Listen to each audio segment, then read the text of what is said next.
ಒಬ್ಬ ಸಿನಿಮಾ ನಟ ಅಪಾರ ಜನಾಭಿಮಾನ ಹೊಂದಿದ ವ್ಯಕ್ತಿ ಅವರ ಜನಪ್ರಿಯತೆ ಅಷ್ಟೊಂದು ಏರುತ್ತಿದ್ದಾಗ ಒಂದೇ ಚುನಾವಣೆಯಲ್ಲಿ ದೇಶದ ಅತಿದೊಡ್ಡ ನಾಯಕಿ ಇಂದಿರಾ ಗಾಂಧಿಯನ್ನು ಕೂಡ ಎದುರಿಸಬಲ್ಲ ಶಕ್ತಿ ಅವರಿಗಿತ್ತು.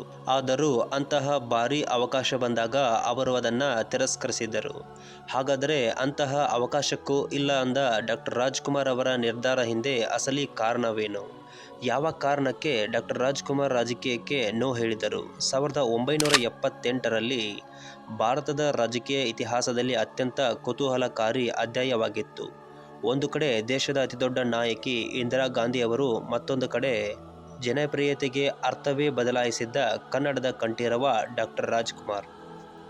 ಈ ವಿಡಿಯೋದಲ್ಲಿ ಆ ಸಂದರ್ಭದಲ್ಲಿ ಅಣ್ಣವರು ರಾಜಕೀಯಕ್ಕೆ ಏಕೆ ಬಂದಿಲ್ಲ, ಇಂದಿರಾ ಗಾಂಧಿ ವಿರುದ್ಧ ಸ್ಪರ್ಧಿಸಲು ನಿರಾಕರಿಸಿದ್ದು ಏಕೆ, ಮತ್ತು ಅವರು ರಾಜಕೀಯಕ್ಕಿಂತ ದೊಡ್ಡ ಶಕ್ತಿಯಾಗಿದ್ದು ಹೇಗೆ, ಈ ಸಂಪೂರ್ಣ ಕಥೆಯನ್ನ ಈ ವಿಡಿಯೋದಲ್ಲಿ ನೋಡೋಣ. Welcome to Mayavi Kannada. Doctor Rajkumar ಅವರನ್ನ ನಟ ಅಂತ ಕರೆಯುವುದು ಬಹಳ ಚಿಕ್ಕ ಪದವಾಗುತ್ತದೆ. ಅಣ್ಣವರು ಅಂದರೆ ಶಿಸ್ತಿನ ಪ್ರತೀಕ, ಸಂಸ್ಕೃತಿಯ ದನಿ, ಕನ್ನಡದ ಜೀವಾಳ, ಜನರ ನಂಬಿಕೆ. ಅವರು ಯಾವ ಪಕ್ಷದ ನಾಯಕರೂ ಅಲ್ಲ, ಯಾವ ಬಾವುಟಕ್ಕೂ ಸೀಮಿತನಲ್ಲ. ಆದರೂ ಪ್ರತಿಯೊಬ್ಬ ಕನ್ನಡಿಗನ ಹೃದಯದಲ್ಲಿದ್ದಾರೆ. ಅದೇ ಕಾರಣಕ್ಕೆ ರಾಜಕೀಯ ಪಕ್ಷಗಳು ಅವರತ್ತ ಗಮನ ಹರಿಸಿದ್ದವು. 1970ರ ದಶಕದಲ್ಲಿ ತಮಿಳುನಾಡಿನಲ್ಲಿ ಎನ್.ಜಿ. ರಾಮಚಂದ್ರ ಸಿನಿಮಾದಿಂದ ನೇರವಾಗಿ ಮುಖ್ಯಮಂತ್ರಿಯಾದರು. ಹಾಗೂ ಆಂಧ್ರ ಪ್ರದೇಶದಲ್ಲಿ ಎನ್.ಟಿ. ರಾಮರಾವ್ ಕೂಡ ಸಿನಿಮಾದಿಂದ ರಾಜಕೀಯದ ಚಕ್ರವರ್ತಿಯಾದರು. ಸಿನಿಮಾ ತಾರೆ ಅಂದರೆ ಚುನಾವಣೆ ಸುಲಭ ಅನ್ನುವ ನಂಬಿಕೆ ರಾಜಕೀಯದಲ್ಲಿ ಗಟ್ಟಿಯಾಗಿ ನೆಲೆಯೂರಿತ್ತು.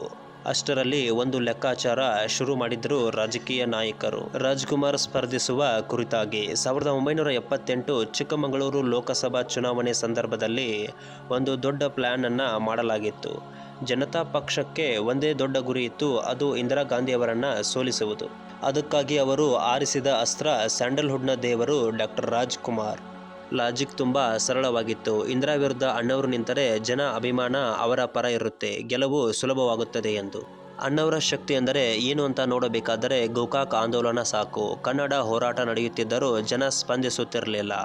ಆಂದೋಲನ ನಿಶ್ಚಲವಾಗಿತ್ತು. ಅಷ್ಟರಲ್ಲಿ ಡಾಕ್ಟರ್ ರಾಜ್ಕುಮಾರ್ ಒಂದೇ ಮಾತು ಹೇಳಿದರು, ಕನ್ನಡ ನಮ್ಮ ಉಸಿರು ಎಂದು. ಆ ಕ್ಷಣದಲ್ಲಿ ಏನಾಯ್ತು ಗೊತ್ತಾ? ಊರು ಹಳ್ಳಿ ಜನಸಾಗರದಂತೆ ಬರುತ್ತಿದ್ದರು. ಒಬ್ಬ ರಾಜಕಾರಣಿ ಮಾಡಲಾಗದ ಕೆಲಸವನ್ನ ಒಬ್ಬ ನಟ ಮಾಡಿ ತೋರಿಸಿದರು. ಇದು ತೋರಿಸಿದ್ದು ಒಂದೇ ವಿಷಯ, ಅಣ್ಣವರು ರಾಜಕೀಯ ಕುರ್ಚಿ ಇಲ್ಲದೆ ಅಧಿಕಾರಿಯಾಗಿದ್ದರು.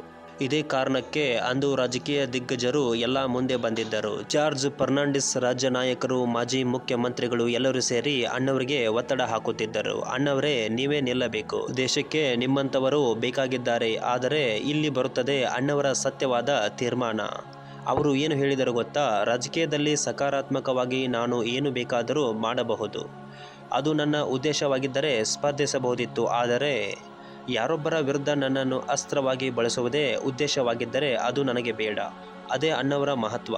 ಅವರಿಗೆ ಅಧಿಕಾರ ಬೇಕಿರಲಿಲ್ಲ, ಕುರ್ಚಿ ಬೇಕಿರಲಿಲ್ಲ, ಪದವಿ ಎಂದರೆ ಗೌರವ ಅಂತ ಮಾತ್ರ ಅವರ ನಂಬಿಕೆಯಾಗಿತ್ತು.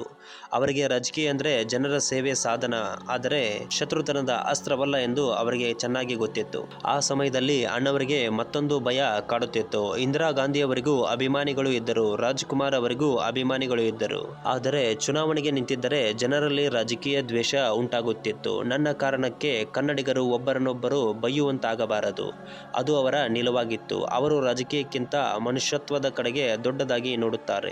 ರಾಜಕೀಯಕ್ಕೆ ಬಂದಿದ್ದರೆ ಗೆಲುವು ಸೋಲು ಇರುತ್ತದೆ. ಆದರೆ ಅಣ್ಣವರು ಆರಿಸಿಕೊಂಡ ದಾರಿ ಗೌರವ, ಏಕತೆ, ಸಂಸ್ಕೃತಿ ಮತ್ತು ತತ್ವ. ಅವರು ರಾಜಕೀಯಕ್ಕೆ ಹೋಗಿದ್ದರೆ ಬಹುಶಃ ಮುಖ್ಯಮಂತ್ರಿ ಆಗುತ್ತಿದ್ದರು. ಆದರೆ ಅವರು ರಾಜಕೀಯಕ್ಕೆ ಹೋಗದೆ ಜನರ ಮನಸ್ಸಲ್ಲಿ ಅಧಿಪತಿಯಾಗುತ್ತಾರೆ. ಅಣ್ಣವರು ರಾಜಕೀಯಕ್ಕೆ ಹೋಗದೆ ಉಳಿದಿದ್ದು ಸರಿಯೇ, ಅಥವಾ ಅವರು ರಾಜಕೀಯಕ್ಕೆ ಬಂದಿದ್ದರೆ ಕರ್ನಾಟಕದ ಚಿತ್ರವೇ ಬದಲಾಗುತ್ತಿತ್ತ? ಈ ನಿಮ್ಮ ಅಭಿಪ್ರಾಯವನ್ನು ಕಮೆಂಟಲ್ಲಿ ತಿಳಿಸಿ. ವಿಡಿಯೋ ಇಷ್ಟ ಆದರೆ ಲೈಕ್ ಮಾಡಿ, ಚಾನಲ್ನ ಸಬ್ಸ್ಕ್ರೈಬ್ ಮಾಡಿ. ಏಕೆಂದರೆ ಇಲ್ಲಿ ಮಾತನಾಡೋದು ಕೇವಲ ಕಥೆಯಲ್ಲ, ಇತಿಹಾಸದ ಸತ್ಯ. ಧನ್ಯವಾದಗಳು.